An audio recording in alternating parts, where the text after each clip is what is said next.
ಕೊರಟಗೆರೆ ತಾಲೂಕಿನ ಮಲ್ಲೇಶ್ವರ ಗ್ರಾಮದ ಇತಿಹಾಸ ಪ್ರಸಿದ್ಧವುಳ್ಳ ಶ್ರೀ ಚೌಡೇಶ್ವರಿ ತಾಯಿಯ ದೇವಸ್ಥಾನವನ್ನ ಶ್ರೀ ಚೌಡೇಶ್ವರಿ ದೇವಿ ನೇಕಾರರ ತೊಗಟವೀರ ಸಂಘ ಹಾಗೂ ಸಹಸ್ರಾರು ಮಂದಿ ಭಕ್ತಾದಿಗಳ ಸಹಕಾರದಿಂದ ಪುನರ್ ನಿರ್ಮಿಸಲ್ಪಟ್ಟ ಚೌಡೇಶ್ವರಿ ತಾಯಿಯ ದೇಗುಲವನ್ನ ಸಿದ್ದರಬೆಟ್ಟದ ಶ್ರೀ ವೀರಭದ್ರ ಶಿವಾಚಾರ್ಯ ಸ್ವಾಮೀಜಿ ಉದ್ಘಾಟನೆ ಮಾಡಿದರು.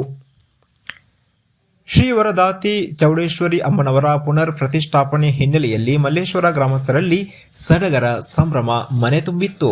ಇದೇ ವೇಳೆ ಮಾತನಾಡಿದ ಶ್ರೀ ವೀರಭದ್ರ ಶಿವಾಚಾರ್ಯ ಮಹಾಸ್ವಾಮೀಜಿ, ಪ್ರತಿ ಕುಲಕ್ಕೂ ಕುಲದೇವರು ಇದ್ದೇ ಇರುತ್ತೆ.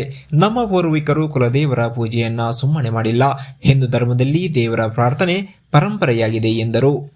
ಶ್ರೀ ಶ್ರೀ ನೀಲಕಂಠಾಚಾರ್ಯ ಸ್ವಾಮೀಜಿಯವರ ನೇತೃತ್ವದಲ್ಲಿ ದೇವಸ್ಥಾನದ ಮೇಲ್ಭಾಗದ ವಿಮಾನ ಗೋಪುರದ ಕಲಶ ಪ್ರತಿಷ್ಠಾಪಿಸಿ ಸಕಲ ಯಂತ್ರಗಳ ವಿಧಿವಿಧಾನಗಳೊಂದಿಗೆ ಶ್ರೀ ಚೌಡೇಶ್ವರಿ ತಾಯಿಯ ಕಣ್ಣು ತೆರೆಸಲಾಯಿತು. ನಂತರ ಗೋಮಾತೆಗೆ ಪೂಜೆಯನ್ನ ಸಲ್ಲಿಸಿ ದೇವಿಯ ದರ್ಶನವನ್ನ ಮಾಡಿಸಿ ಭಕ್ತಾದಿಗಳಿಗೆ ತಾಯಿಯ ದರ್ಶನಕ್ಕೆ ಅವಕಾಶ ಕಲ್ಪಿಸಿಕೊಡಲಾಯಿತು. ದೇವಸ್ಥಾನದ ಉದ್ಘಾಟನೆಗೆ ಆಗಮಿಸಿದ ಸಾವಿರಾರು ಮಂದಿ ಭಕ್ತರು ಚೌಡೇಶ್ವರಿ ತಾಯಿಯನ್ನ ಕಣ್ತುಂಬಿಕೊಂಡು ಪ್ರಸಾದವನ್ನ ಸ್ವೀಕರಿಸಿ ಬೇಡಿದ ವರಗಳನ್ನ ಈಡೇರಿಸುವಂತೆ ಭಕ್ತಿಯಿಂದ ಬೇಡಿಕೊಂಡ್ರು. ದೇವಸ್ಥಾನದ ಪೂಜೆಗೆ ಬಂದಿದ್ದ ಮುತ್ತೈದೆಯರಿಗೆ ಅರಿಶಿನ, ಕುಂಕುಮ, ಹಸಿರು ಬಳೆಗಳನ್ನು ಕೊಟ್ಟು ಮಹಿಳೆಯರು ಸತ್ಕಾರ ಮಾಡಿದರು. ಇದೇ ಸಂದರ್ಭದಲ್ಲಿ ಶ್ರೀ ಚೌಡೇಶ್ವರಿ ದೇವಿ ನೇಕಾರರ ತೊಗಟವೀರರ ಸಂಘ ಮಲ್ಲೇಶ್ವರ, ಶ್ರೀ ಚೌಡೇಶ್ವರಿ ನೇಕಾರರ ಮಹಿಳಾ ಸಂಘ ಮಲ್ಲೇಶ್ವರ ಸೇರಿದಂತೆ ಸಹಸ್ರಾರು ಮಂದಿ ಭಕ್ತಾದಿಗಳು ಹಾಗೂ ಗ್ರಾಮಸ್ಥರು ಹಾಜರಿದ್ದರು. ವರದಿ ಮಂಜುಸ್ವಾಮಿ ಎಂಎನ್, ಕೊರಟಗೆರೆ. ಆರಾಧನೆ ಮಾಡಿ ಭಕ್ತಿಯಿಂದ ಪುಷ್ಪವನ್ನು ಅರ್ಪಿಸಿ ಅಲ್ಲಿ ಪ್ರಾರ್ಥನೆಯನ್ನು ಮಾಡಿ ಅಂತ ಹೇಳಿದಾಗ ಆ ತಾಯಿಯ ಕ್ಷೇತ್ರಕ್ಕೆ ಬರಬೇಕಾಗುತ್ತೆ. ಎಷ್ಟು ಗಂಟೆಗೆ ಈ ತಾಯಿ ಕೊಟ್ಟಂತ ಸಮಯ? ರಾತ್ರಿ 10 ಗಂಟೆ 20 ನಿಮಿಷಕ್ಕೆ ಬರಬೇಕು ಅಂತ ಹೇಳಿದಕ್ಕೆ ಆ ರಾತ್ರಿ 10 ಗಂಟೆ 20 ನಿಮಿಷಕ್ಕೆ ಆ ದೇವಿ ದೇವರಿಗೆ ಬಂದು ಹೇಳಿದಾಗ ಆ ಜಗನ್ಮಾತೆಯ ಆಶೀರ್ವಾಣಿ ಆಗುತ್ತೆ. ನಾನು ಬೇಡಿದಂತ ಭಕ್ತರಿಗೆ ವರವನ್ನು ಕೊಡತಕ್ಕಂತ ವರದಾತೆಯಾಗತಕ್ಕಂತ ಚಾಮುಂಡಿ ಆಗುತ್ತೀನಿ, ವರದಾತೆ ವರಗಳನ್ನ ಕೊಡತಕ್ಕಂತ ಚಾಮುಂಡಿ ಆಗ್ತೀನಿ ಅಂತ ಹೇಳಿದಾಗ ಆಕೆ ವರದಾತೆ ಅಂತ ಹೇಳಿ ವರದಾತೆ ಅಂತಕ್ಕಂಥದನ್ನ ಅದಕ್ಕೆ ನಾಮಕರಣ ಮಾಡಬೇಕಾಗುತ್ತೆ.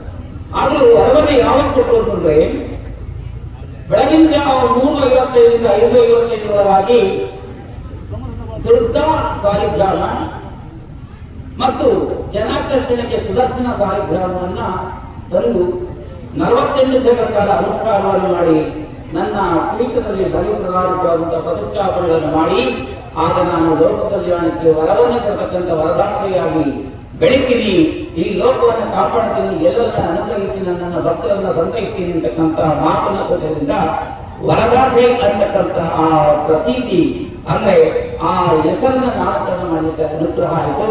ಮತ್ತು ಅದರ ಪ್ರೇರೇಪಣೆಯಂತೆ ಇವತ್ತು ಆ ದೇವಿಯ ಪ್ರತಿಷ್ಠಾಪನೆ ನಿನ್ನೆ ಮಧ್ಯಾಹ್ನ 2 ಗಂಟೆಯಿಂದ ದುರ್ಗಾನುಷ್ಠಾನ ಲೋಕದಲ್ಲಿದ್ದಂತಹ ಮಹಾಶಕ್ತಿ ಮತ್ತು ಎಲ್ಲ ಪ್ರಾಣ ಪ್ರತಿಷ್ಠೆಗೆ ಬೇಕಾಗಿರ್ತಕ್ಕಂಥ ಮಹಾಶಕ್ತಿಗಳ ಹೋಮ ಹವನಾದಿಗಳನ್ನು ಮಾಡಿ ಶ್ರೀಚಕ್ರ ಪ್ರತಿಷ್ಠಾಪನೆಯನ್ನು ಮಾಡಿ ಅದರ ಮೇಲೆ ಪ್ರಾಣ ಪ್ರತಿಷ್ಠೆಯನ್ನಾಗಿ ಮತ್ತು ಶಿಲಾನ್ಯಾಸನ ಎಲ್ಲ ಪೂಜೆ ಕೈಂಕರ್ಯಗಳು ಪೂರ್ಣಗೊಂಡು ಇವತ್ತು ಏನು ಅಭಿಷೇಕ ಪೂರ್ಣ ಆಗಿದೆ.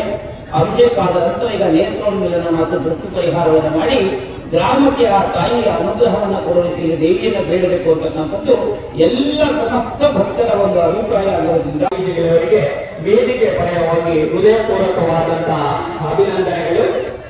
ಹಾಗೆ ಭಕ್ತಿ ನಮಗೆ ಸುಲಭ, ಭಜನೆ ನಂತರೇ ಸುಲಭ, ತತ್ವ ಶೋಧನೆ ಕಷ್ಟ, ಮತಿಕಾರ್ಯ ತಪ್ಪುತ್ತಿಮ್ಮ ಎಂಬ ಡಿವಿಜಿಯವರ ನಾಣ್ಣುಡಿಯನ್ನ ಪ್ರಸ್ತುತಪಡಿಸುತ್ತಾ ಭಕ್ತಿ ವಚನ ಅಂದರೆ ಸುಲಭ, ಎಲ್ಲರಿಗೂ ಸುಲಭವಲ್ಲ. ಬೆಟ್ಟ ಹತ್ತುವುದು ಸುಲಭ, ಆದರೆ ಬೆಟ್ಟವೇರುವುದು ಈ ಊರಿನಲ್ಲಿ ಪೂಜಾ ಕೈಂಕರ್ಯಗಳನ್ನ ನೆರವೇರಿಸಿಕೊಂಡು ಅದೇ ರೀತಿಯಾಗಿ ಹಿಂದೆ ಇದ್ದಂತಹ ಏನು ಪದ್ಧತಿಗಳಿದೆ ಆ ಪದ್ಧತಿಗಳನ್ನ ಅನುಸರಿಸಲು ಭಕ್ತರು ಪಾತ್ರರಾಗಬೇಕು ಅಂತ ಹೇಳಿ ರೆಡ್ಡಿಯವರು ಅವರಿಗೆ ಅಭಿನಂದನೆಗಳನ್ನು.